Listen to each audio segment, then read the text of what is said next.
India silk house துபாயில் இன்றைக்கி என்ன பார்க்க போகிறேன்னு சொன்னால் ஈகிள் பாமில் வந்துட்டு 2 வருது.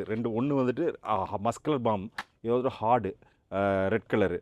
ஸோ இது வந்துட்டு மஸ்டர்ட் பாமில் ஒயிட்டு, இது மைல்டு. இதை பாருங்கள்,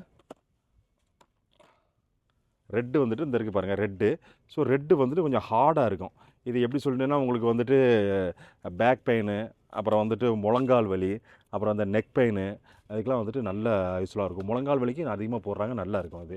ஸோ அது போல் வந்துட்டு இந்த ஒயிட்டு வந்துட்டு உங்களுக்கு வந்துட்டு மைல்டாக இருக்கும். அது வந்துட்டு அது கொஞ்சம் ஹார்டாக இருக்கும்ல, இது கொஞ்சம் மைல்டாக இருக்கும். நல்லா அதே மாதிரி இப்போ நெக் பெயினு, பேக் பெயினு, அது மாதிரி வந்து நீங்கள் அதுக்கு யூஸ் பண்ணிக்கலாம். இது எக்காரணம் முன்னிட்டு வந்துட்டு உங்களுக்கு தலைக்கு யூஸ் பண்ணக்கூடாது. ரெட்டு வந்துட்டு ஹெட்டேக்கு, அப்புறம் அதுக்கு யூஸ் பண்ணக்கூடாது. ஏன் தெரியுமா, இது ரொம்ப ஹார்டாக இருக்கும், அதனால் எரிச்சல் ஜாஸ்தியாக இருக்கும், உங்களால் தாங்க முடியாது. ஸோ அதனால் வந்துட்டு நீங்கள் வந்துட்டு இதை வந்துட்டு அவாய்ட் பண்ணிங்க, தலைக்கு போடுறத அவாய்ட் பண்ணிக்கிறங்க. ஸோ இது வந்துட்டு இந்த ஒயிட் வந்துட்டு ரொம்ப நாளாக வராமல் இருந்தது, இப்போ வந்துருக்குது. ரொம்ப நாள் கழிச்சு நம்ம பண்ண அவைலபிள் நிறைய ஸ்டாக் இருக்குது நம்மள்ட்ட. இந்தியா சில்க் ஹவுஸ் துபாய் வாங்க, வெல்கம்.